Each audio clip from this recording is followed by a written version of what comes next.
যোৱাকালি ডিব্ৰুগড়ৰ বিজেপি বিধায়ক শ্ৰী প্ৰশান্ত ফুকনে অসমৰ সংখ্যালঘু ৰাইজক উদ্দেশ্য কৰি তেওঁ যি মন্তব্য কৰিছে, আমি সদৌ অসম সংখ্যালঘু ছাত্ৰ ইউনিয়নে ইয়াৰ তীব্ৰ বিৰোধিতা কৰিছোঁ।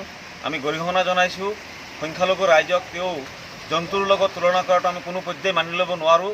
তেখেতে যি গাই গৰুৰ লগত যি তুলনা কৰিব বিচাৰিছে, এই কথা আচলতে তেখেতে যে মানসিক বিকৃতি কৰিছে তাৰ এইটো প্ৰমাণ হৈছে। আৰু ইতিমধ্যে অসমীয়া জাতিক ভাল পোৱা সংখ্যালঘু ৰাইজে নাগৰিকত্ব সংশোধনী বিলৰ পক্ষত থকা বিজেপিক পৰাভূত কৰিবৰ কাৰণে সমগ্ৰ অসমতে এক জনমত ক্ৰিয়েট কৰি সমগ্ৰ অসমতে লোকসভা নিৰ্বাচনত ভোট প্ৰদান কৰাটো সত্য কথা।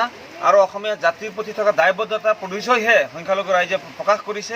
আৰু বিজেপিৰ যিহেতু অসমীয়া জাতিৰ প্ৰতি কোনো ধৰণৰ দায়বদ্ধতা নাই, অসমীয়া জাতি তেওঁলোকে বিপদত পেলাই কেৱল নিজৰ ৰাজনীতি জীয়াই ৰাখিবৰ কাৰণে তেওঁলোকে অহৰহ চেষ্টা কৰি থাকে। গতিকে এই সময়ত সমগ্ৰ অসমত সমগ্ৰ ভাৰতবৰ্ষত বিজেপিৰ যি পতন চলিছে, এই পতন দেখা পাই হতাশাত শ্ৰী প্ৰশান্ত ফুকনে আবুল তাবুল তেওঁ বকি আছে।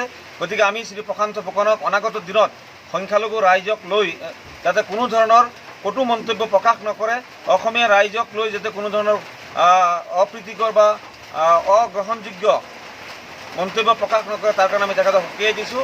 আৰু যদি তেওঁ ইয়াৰ পিছতো এনেকুৱা ধৰণৰ মন্তব্য কৰে, তেতিয়াহ'লে আমি তেখেতৰ বিৰুদ্ধে বিজেপি দলৰ বিৰুদ্ধে আমি সমগ্ৰ অসমতে আন্দোলনৰ কাৰ্যসূচী ল'বৰ কাৰণে বাধ্য হ'ম।